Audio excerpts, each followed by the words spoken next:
आपको हिला देती हैं, रुला देती हैं। तो एबीसी सेंटर्स के अगर हम प्रोटोकॉल्स की बात करें तो किन प्रोटोकॉल्स को ध्यान में रखते हुए वो एनिमल्स को उठा सकते हैं, वहाँ जहाँ पर ऑपरेशंस किए जा रहे हैं वहाँ के लिए किन प्रोटोकॉल्स को फॉलो करना होता है, जहाँ पर सेग्रीगेशन नहीं हो पाता होगा, अग्रेशन भी बढ़ता होगा डॉग्स में भी, और आप इस पॉडकास्ट के माध्यम से क्या अपील करना चाहते हैं। नमस्कार दर्शकों, स्वागत है आप सभी का सी न्यूज़ के स्पेशल पॉडकास्ट में और आपके साथ मैं हूं अदीबा कामिल। और आज के हमारे इस स्पेशल पॉडकास्ट में हमारे साथ में मौजूद है एक बेहद ही स्पेशल गेस्ट जो है विनीता शर्मा जी। जी हाँ, आज एक ऐसी शख्सियत हमारे बीच में उपस्थित है जो न केवल ह्यूमन काइंड की बात की जाए उसके लिए कार्य करती हैं, बल्कि वो कार्य कर रही हैं एनिमल्स के लिए। और एक ऐसी शख्सियत से आज आपको रूबरू कराने का मकसद भी यही है कि आज भी ऐसे लोग इस दुनिया में मौजूद हैं जो बेजुबानों की ज़ुबान को समझते हैं और उनके दर्द को भी समझते हैं। तो आइए उनका स्वागत करते हैं हमारे स्टूडियो में और आज उन्हीं के साथ में चर्चा करेंगे बेजुबानों के बारे में। विनीता जी, पहले बहुत बहुत आपका स्टूडियो में स्वागत करना चाहेंगे। हमारे लिए बहुत ही बड़े गर्व की बात है कि आज आप हमारे बीच में उपस्थित हैं, क्योंकि अगर आज के युग की बात की जाए तो हर एक इंसान अपनी ज़िंदगी के अंदर इतना ज़्यादा बिजी हो चुका है कि उसे अपने अलावा किसी का कोई होश नहीं है। और ऐसे वक्त में भी आप अपने आप को छोड़कर बेजुबानों की मदद करती हैं और सोशल वेलफेयर के नाम पर भी अगर बात की जाए तो मैंने आपके लिए जो देखा है डेडिकेटेडली आप एनिमल्स के लिए वर्क करती हैं। तो सबसे पहले मैं आपकी ज़ुबानी जानना चाहूँगी कि किस तरीके का आपका विजन है, क्या मानसिकता आप रखती हैं, क्या मन में सोच रहती है जिसको ध्यान में रखते हुए आप एनिमल्स के लिए आज इतना सब कुछ कर पा रही हैं। बहुत बहुत शुक्रिया मुझे यहाँ पर सी न्यूज़ ने बुलाया। और ये बात बिल्कुल सही है कि आज के दौर में जहाँ पर इंसानों के लिए इंसानों के पास समय नहीं है और एनिमल्स के लिए हम टाइम निकालें। मेरी मानसिकता इसके पीछे यही है कि जितना इम्पॉर्टेंट इंसान खुद के लिए भी है और हमारी भी एक फैमिली होती है, हमें उस फैमिली के लिए भी काम करना होता है, वहीं पर ये जो एनिमल्स हैं उनकी भी एक फैमिली है। बट उनके साथ प्रॉब्लम ये है कि वो खुद की फैमिली का टेकिंग केयर करना, उनका सर्वाइवल किस तरह से होना है, उनकी क्या चीज़ें उनके लिए इम्पॉर्टेंट है, वो सब वो नहीं कर पाते हैं। तो उसके पीछे मानसिकता यही थी कि क्यों ना इनके लिए भी कुछ किया जाए। और वो जब से शुरू हुआ वो आज तक चल रहा है और वो मेरे साथ जब तक मैं हूँ तब तक वो चलता रहेगा। तो ये चीज़ें बहुत इम्पॉर्टेंट है कि सभी लोग एनिमल्स के लिए थोड़ा सोचें, करें। बच्चे होते हैं, छोटे बच्चे होते हैं, माँ जिस तरह से जितनी भी चीज़ें ह्यूमंस के ऊपर लागू होती हैं उतना ही सब कुछ जानवर पर भी लागू होता है। अब अगर मैं बात करूं कि प्रेगनेंसी की बात है तो प्रेगनेंसी जिस तरह से एक ह्यूमन फीमेल को फील होता है वही फीलिंग एक एनिमल जो मादा है उसको भी फील होता है। बट आप देखो कि जब प्रेग्नेंट वीमेंस होती हैं तो उनकी हम लोग किस तरीके से केयर करते हैं, हेल्थ ट्रीटमेंट्स होते हैं, डायग्नोस्टिक चीज़ें होती हैं और पूरा माहौल क्रिएट किया जाता है कि किस तरीके से बच्चे को इस दुनिया में आना चाहिए। जब आप देखोगे एनिमल्स के लिए तो वो प्रेग्नेंट है, अब उसको नहीं पता कि खाना कैसे लेना है, वो कचरे में से भी खाना खाएगी, कुछ लोग उसको मार भी रहे हैं, बट उतनी ही केयर उसकी भी इम्पॉर्टेंट है क्योंकि उसके साथ भी जो बच्चे आने वाले हैं वो भी इसी दुनिया में आने वाले हैं। तो वो बच्चों का आना, उसके बाद उन बच्चों की केयर भी वो करती है किसी तरीके से माँ। उस बात को भी समझना पड़ेगा कि वो जो सर्वाइवल वो नहीं कर सकता, वो तो रोड भी क्रॉस करना नहीं जानता है, तो उनको तो ये भी सिखाना पड़ेगा कि रोड कैसे क्रॉस करना है। इंसिडेंट रेट भी इसलिए बढ़ जाता है क्योंकि वो कुछ भी नहीं जानते हैं। तो जो कुछ करना है वो हमें ही करना है और हमारी रिस्पॉन्सिबिलिटी भी है। अगर हम इस दुनिया में आए हैं और हमारे को एक जीवन मिला है इंसान का, तो सबसे ऊपर इंसान होता है और उसकी मोरल रिस्पॉन्सिबिलिटी है नेचर को संभालना, केयर करना और जितना ज़्यादा हो सके उतना करना। जी बिल्कुल ठीक आपने कहा। मैं अगर आपकी बातों को समझूं तो मुझे लग रहा है आप कितना डीप ऑब्ज़र्व करते हैं। और बात की जाए अगर इस तरीके की डीप ऑब्जर्वेशन की, तो ये इतने डीप ऑब्ज़र्व करने वाली चीज़ें भी नहीं है, ये बहुत कॉमन चीज़ें हैं।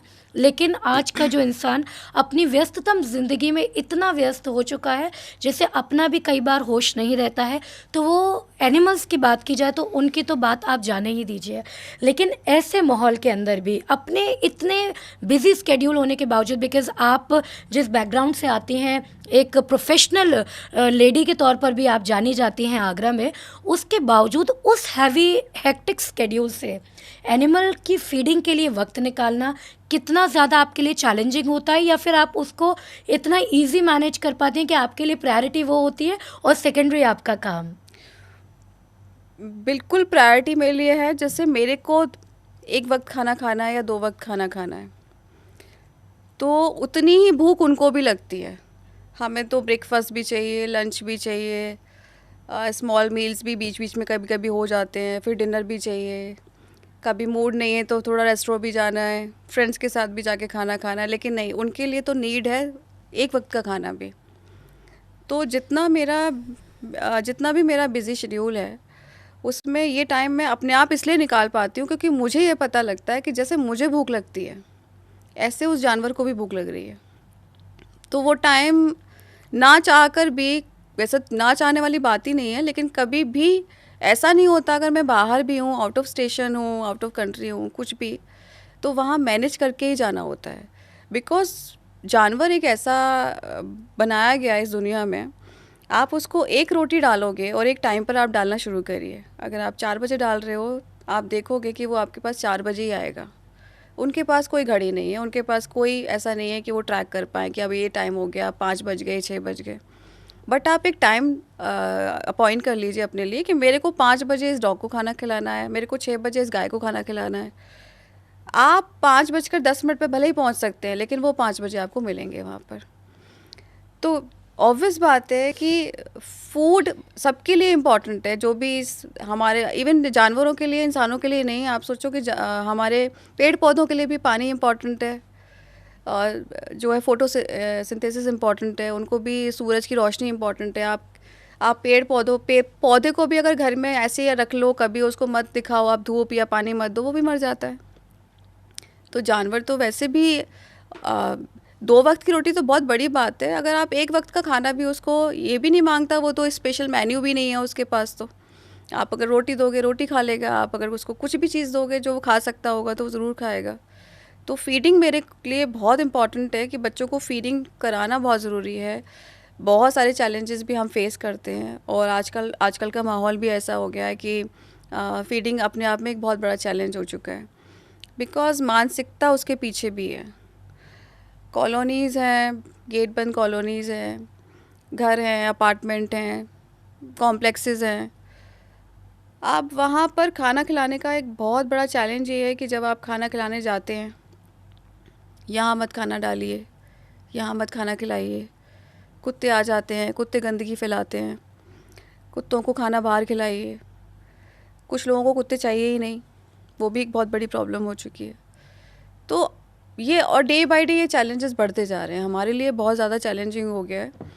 जबकि अभी सुप्रीम कोर्ट ऑफ इंडिया के भी रूल्स आए थे कि फीडिंग पॉइंट्स बनाए जाएं, वो उसके पीछे का रीज़न ये था कि कुत्ते भूखे रहते हैं, तो वो ऑब्वियस बात है, अग्रेशन तो आएगा ही आएगा। हम एक दिन का फास्ट रखते हैं, दूसरे दिन हम कहते हैं कि हमें खाना चाहिए, हमने फास्ट रखा है, हमें वीकनेस आ रही है। तो ऐसे ही जानवर को भी खाना चाहिए। तो जो अग्रेशन है ना उनके पीछे का, वो ये है कि खाना नहीं है उनके पास। जी, so being this type of a professional, मैं आपकी चीज़ों को जो समझ पा रही हूँ, देख पा रही हूँ, इतना बिजी हैक्टिक स्केड्यूल होने के बावजूद आप उनके लिए समय मैनेज कर रही हैं एनिमल फीडिंग के लिए। उसके बाद में I seen you started crying like, मतलब कैसे मैं उसे बयान करूं, अभी होली की बात है, मेरी आपके साथ बात हो रही थी तो यू वो क्राइंग सो हार्ड। आप बोल रहे थे कि नहीं, कोई फेस्टिवल नहीं मना सकती। उसके पीछे क्या रीज़न था? क्योंकि आप जब अपने इस प्रोफेशनलिज्म से इतनी अच्छी तरीके से चीज़ों को मैनेज करें, तो ऐसी कौन सी चीज़ें होती हैं जो आपको हिला देती हैं, रुला देती हैं? इंसिडेंट तो लाइफ में होते रहते हैं, बट एक इंसिडेंट मेरी लाइफ में थोड़ा अजीब हुआ और काफ़ी ज़्यादा, जिसने मेरे को काफ़ी, आई वॉज सो हार्टेड जब मेरी बात हो रही थी आपके साथ।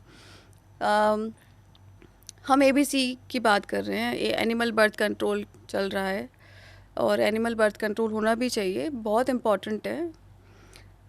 बट मुझे ऐसा लगता है कि कोई भी चीज़ सिस्टम से और अगर प्रोटोकॉल से होती है तो अच्छी होती है।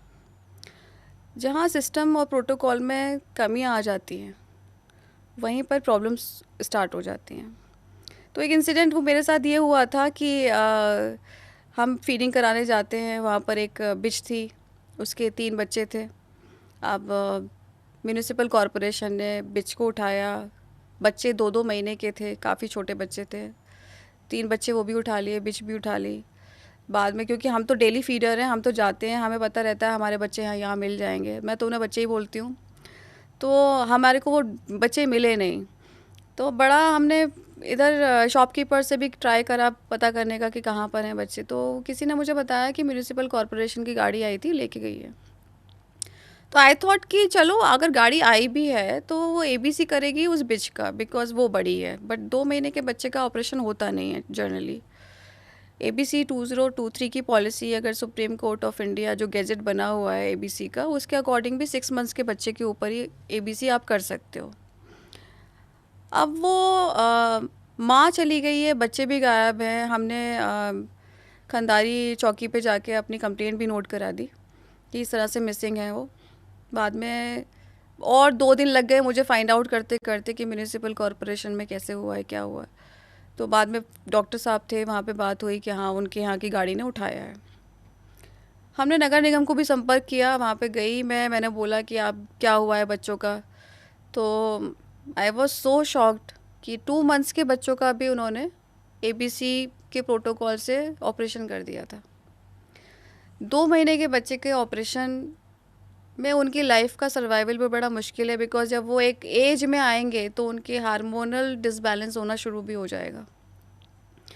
और सभी का ऑपरेशन हो चुका था। तो मैंने डॉक्टर साहब से भी कहा कि आप ऐसा करिए, हमें दे दीजिए, हम उनकी प्रॉपर पर्सनल केयर कर लेंगे। बट क्योंकि स्टिचेस थे तो वो ट्रांसफ़र होने में भी बहुत सारे चैलेंजेस होते हैं। उसके बाद 6 दिन के बाद वो हमारे पास वापस आए बच्चे।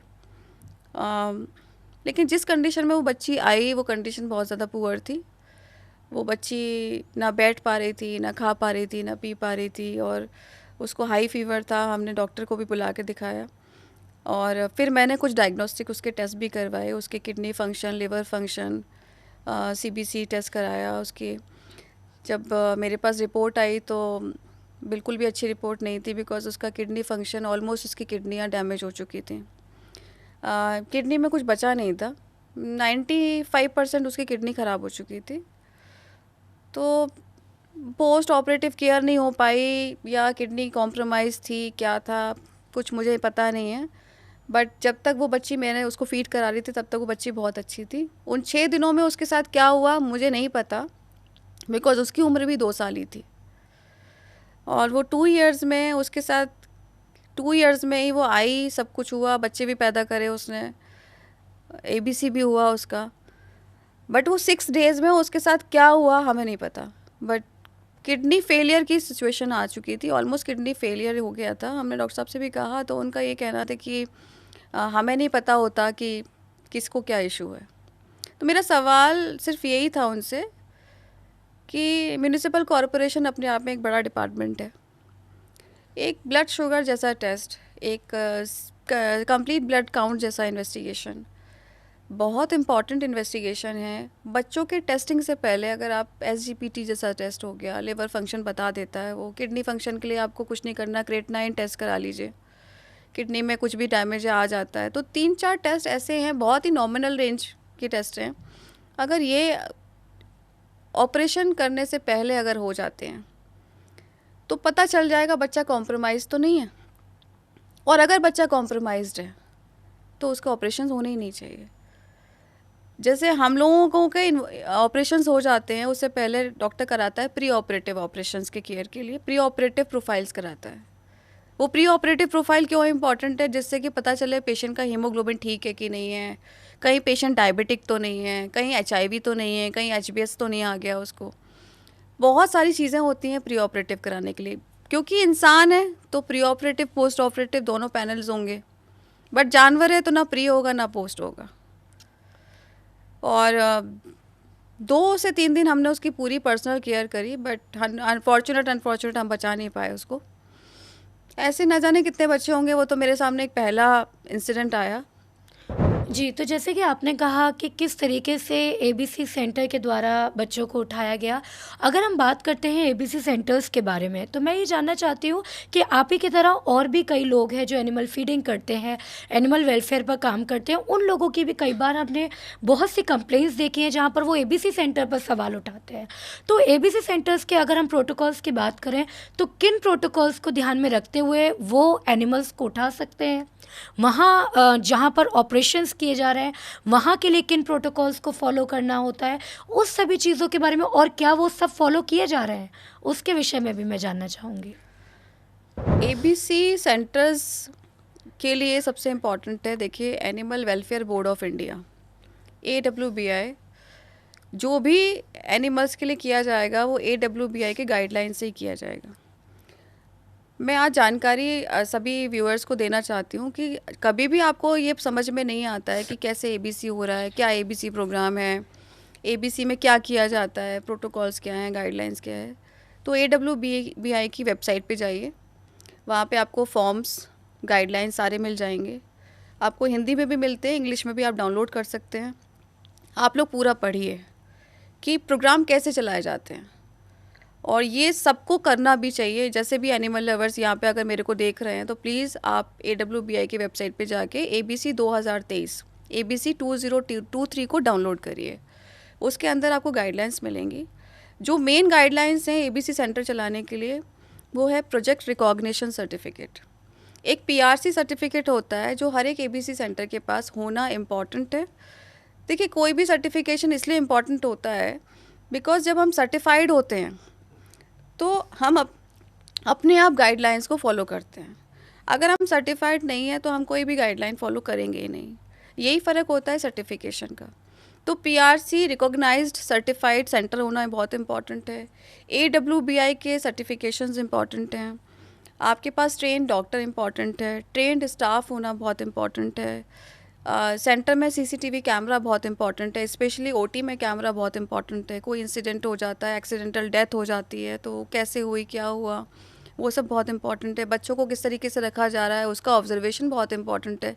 और ये सेंट्रल डिपार्टमेंट से भी होता है। मैं कह रही हूँ कि लोकल डिपार्टमेंट ही नहीं, सेंट्रल डिपार्टमेंट भी जब अपने ऑडिट्स करता है तो ऑडिट्स के टाइम पे भी ये सब चीज़ें होना बहुत ज़रूरी है।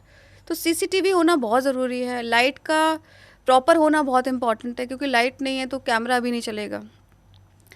और जब भी कैचिंग होती है तो जो हमारा ABC 2023 कहता है, उसमें सबसे पहला नियम ये है कि आप अनाउंसमेंट करिए। म्यूनिसिपल कॉरपोरेशन की जब एक वैन जाएगी, वहाँ पे पूरे प्रोटोकॉल्स मेंशन कराइए कि ABC प्रोग्राम क्या है, ये क्यों हो रहा है, सो दैट अगर वो आपका वैन भी खड़ा हुआ है तो लोग पढ़ें उसको। प्लस आप अनाउंसमेंट कराइए उस लोकल जगह पे जहाँ पे भी आपको कैचिंग करनी है कि हम कैचिंग करने आ रहे हैं, हम वैक्सीनेशन करने आ रहे हैं। कोई एनिमल लवर या कोई एनिमल फीडर है तो वो आए और अपने डॉग्स को प्रॉपर रखवा ले, सो दैट वो पैनिक होने वाली सिचुएशन जो आजकल बहुत ज़्यादा देखने को मिल रही है कि पैनिक हो जा रहे हैं, डॉग इधर भाग गए उधर भाग गए, वो पैनिक सिचुएशन में कई बार उनको हार्ट अटैक भी आ जाता है, जैसे इंसानों को हार्ट अटैक आ जाता है, क्योंकि उनमें भी काफ़ी सारे डॉग्स एज के भी होते हैं। इनकी अगर मैक्सिमम एज बोलूँ तो 14 ईयर्स होती है, बट स्टे पर 14 ईयर्स का सर्वाइवल ही नहीं है। वो मैक्स टू मैक्स अगर 10 ईयर्स भी जी लेते हैं तो बहुत बड़ी बात होती है। तो आप 9 ईयर्स का डॉग भी उठा रहे हो, आप 10 ईयर्स का डॉग भी उठा रहे हो, तो पैनिक होने पर ब्लड प्रेशर हाई भी हो जाता है। सब कुछ वही होता है जो इंसानों में होता है, सब कुछ वही चीज़ें हैं। तो उस सिचुएशन में आप बचा नहीं सकते हो। तो पैनिक सिचुएशन को कम करने के लिए आप अनाउंसमेंट करिए। अनाउंसमेंट से एनिमल फीडर आएगा, वो आपसे बात करेगा। आप उसका मोबाइल नंबर लीजिए कि आप अपना मोबाइल नंबर भी उनको दीजिए, और एनिमल फीडर का मोबाइल नंबर लीजिए। वो अपने आप ही रखवाते हैं। जो लोग फीडिंग कराते हैं, जिनको प्यार होता है जानवर से, वो खुद अपना बच्चा को रखवा देंगे आपके वैन में। आपको कैचिंग की ज़रूरत भी नहीं पड़ेगी, पैनिक सिचुएशन ही नहीं होगी, क्योंकि उसको पता होगा और आप बताओगे उसको कि हम यहाँ लेके जा रहे हैं। 6 दिन का समय होता है, आपको 5 से 6 दिन में बच्चे को छोड़ना ही होता है। वो बात अलग है कि कोई क्रिटिकल सिचुएशन आ गई कि पोस्ट ऑपरेटिव केयर में कुछ चीज़ें गड़बड़ा गई।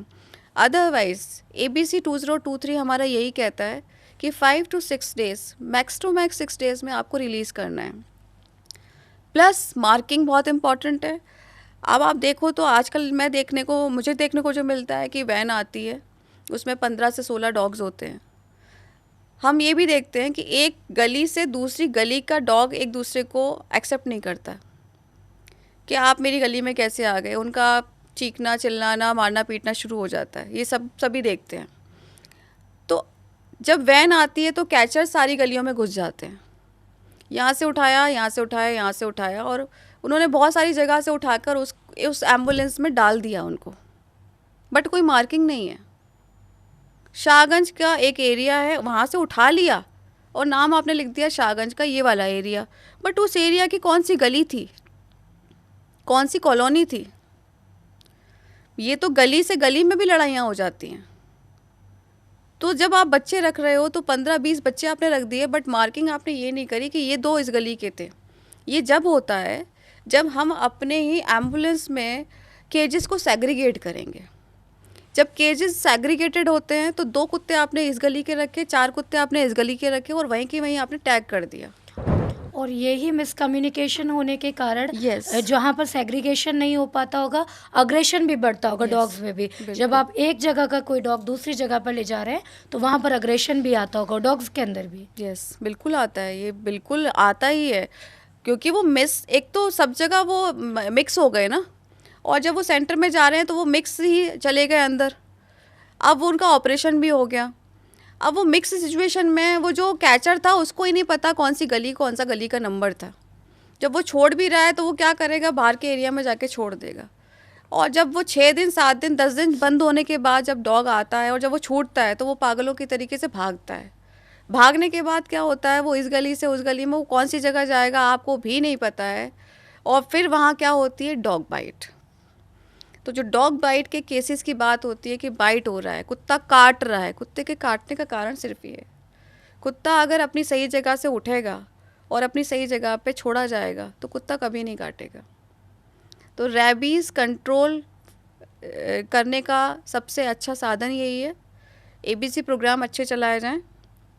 एबीसी प्रोग्राम एबीसी 2023 के हिसाब से चलाए जाएं, गाइडलाइंस फॉलो की जाएं, स्ट्रिक्ट गाइडलाइंस फॉलो की जाएं।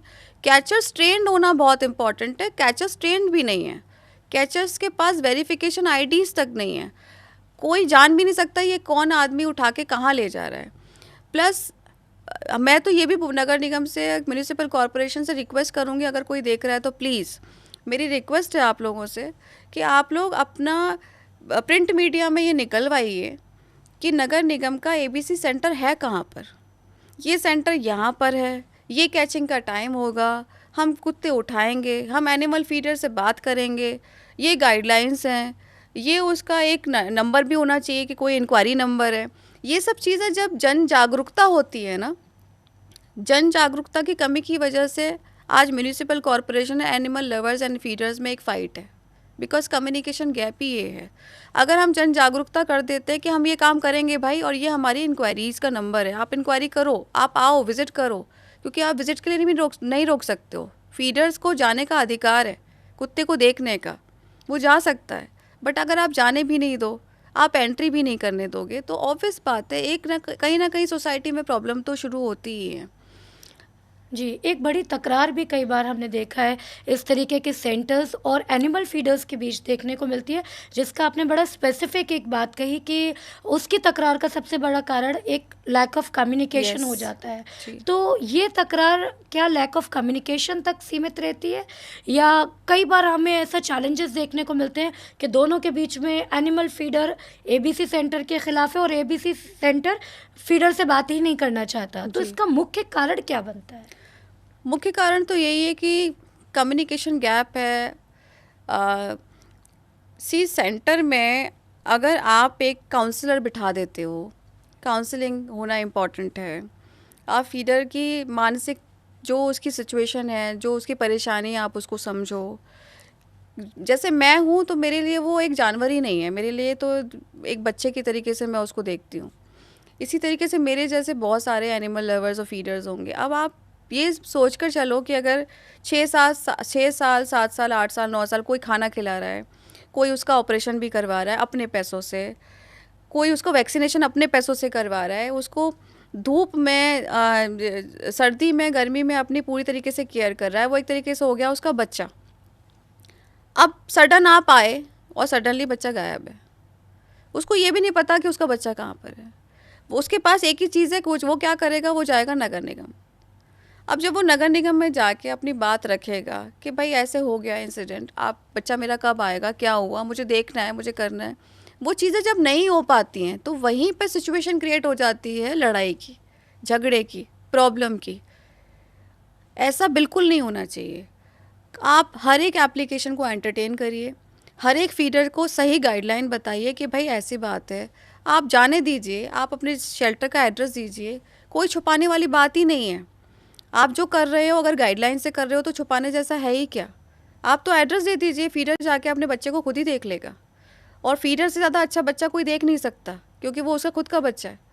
वो तो अगर आप उसको ये भी बोलोगे कि पोस्ट ऑपरेटिव केयर कर लो तो वो ले जाके पोस्ट ऑपरेटिव केयर भी कर लेगा। बट जानकारी प्राप्त नहीं हो पाती है, वहीं पे प्रॉब्लम्स आ जाती हैं। बच्चा ले जाते समय मर गया, मिसिंग हो गया, सिचुएशन ऐसी आ गई कि वो मिल ही नहीं रहा है, फीडर ढूंढ रहा है, वो कुछ कर नहीं पा रहा है, तो वो भी सिचुएशन पैनिक हो जाती है, जहाँ पे अग्रेशन आ जाता है और लड़ाई होने की संभावना बन जाती है। जी। और सिचुएशन ऐसी आई भी हैं, बहुत सारी सिचुएशन ऐसी, कई सिचुएशन हमारे साथ भी ऐसी आई हैं कि कई बार डॉग मिसिंग हो गए और मिले नहीं। तो ये चीज़ें हैं, अगर आप बता के चल रहे हो, अगर आप एक्सेप्ट कर रहे हो कि भाई मिस हैपनिंग भी हो सकती है, ऑपरेशन में इंसान की जान भी चली जाती है, कंसेंट फॉर्म लिया जाता है कि कुछ भी हो सकता है, बट अगर उसकी जानकारी नहीं है तो वो प्रॉब्लम है। जी बिल्कुल, तो एनिमल फीडर आप या आपके जैसे कोई भी लोग एबीसी के खिलाफ नहीं है। एबीसी यदि कोई प्रोटोकॉल का पालन नहीं करता है उसके खिलाफ है। तो अगर अब की बात की जाए तो किस तरीके के चैलेंजेस अब फीडर्स के सामने आ रहे हैं और आप इस पॉडकास्ट के माध्यम से क्या अपील करना चाहते हैं? फीडर्स के साथ जो सबसे बड़ा चैलेंज आ रहा है वो चैलेंज है कि डॉग उठ रहा है बट उसकी जानकारी नहीं है। तो जानकारी होना इम्पॉर्टेंट है। जो जो मेस फैल रहा है, जो पैनिक सिचुएशन आ रही है, उसको ओवरकम करना इम्पॉर्टेंट है। अनाउंसमेंट बहुत इम्पॉर्टेंट है। मैं ये भी अपील करना चाहूँगी म्यूनिसिपल कॉरपोरेशन से कि डायग्नोस्टिक होना बहुत इम्पॉर्टेंट है, पैथोलॉजी होना बहुत इम्पॉर्टेंट है। 4 इन्वेस्टिगेशन आपके लिए करना कोई बड़ी बात नहीं है। जब एबीसी सेंटर इतना बड़ा चल सकता है तो वहाँ पर एक पैथोलॉजी का भी आप कहीं ना कहीं प्रोटोकॉल रखिए, बिकॉज़ आपको नहीं पता कि किस डॉग को क्या बीमारी है। वो हमें तभी पता चल सकता है जब हम उसका टेस्टिंग पार्ट करेंगे। हर एक लाइफ इम्पॉर्टेंट है, जैसे इंसान की इम्पॉर्टेंट है। तो मेरी अपील म्यूनिसिपल कॉरपोरेशन से यही है कि पैथोलॉजी के विषय में सोचा जाए। Haemoglobin, blood sugar, creatinine, urea, SGPT, SGOT, इस सब में कवर हो जाता है liver function, kidney function, complete blood count and diabetes. And these are the basic test जो एक प्री ऑपरेटिव सिचुएशन में इम्पॉर्टेंट है। ये करेंगे तो आपको भी पता, आपको खुद भी फ़ायदा ये होगा कि ठीक है, ये डॉग करने लायक है, ये डॉग करने की सिचुएशन में नहीं है, इसको वापस छोड़ा जाएगा। टैगिंग एंड मार्किंग बहुत इंपॉर्टेंट है, वो ज़रूर करें, बिकॉज बच्चा इधर से उधर, या रीलोकेशंस तो होनी भी नहीं चाहिए, बिकॉज जब रीलोकेशंस होती हैं तभी डॉग बाइट बढ़ जाती है, और जहाँ डॉग बाइट बढ़ा वहीं रेबीज़ का खतरा भी बढ़ेगा। हमारा एक ज़िम्मेदार नागरिक होने का सबसे बड़ा जो लक्ष्य है वो यही है कि रेबीज़ कंट्रोल हो, डॉग बाइट कम हो, पॉपुलेशन कंट्रोल हो, बट सिस्टमेटिक हो। तो मेरी अपील म्यूनिसिपल कॉरपोरेशन से यही है कि ये सब चीज़ें का ध्यान रखें, और व्यूवर्स से भी यही है कि भाई अगर आपका बच्चा गायब है, मिसिंग है, आप एप्लीकेशन दीजिए, नगर निगम में जाइए। अगर आपकी सुनवाई नहीं हो रही है तो म्यूनिसिपल कमिश्नर से मिलिए, कमिश्नर साहब में भी शायद आपकी बात सुनेंगे, समझेंगे, करेंगे।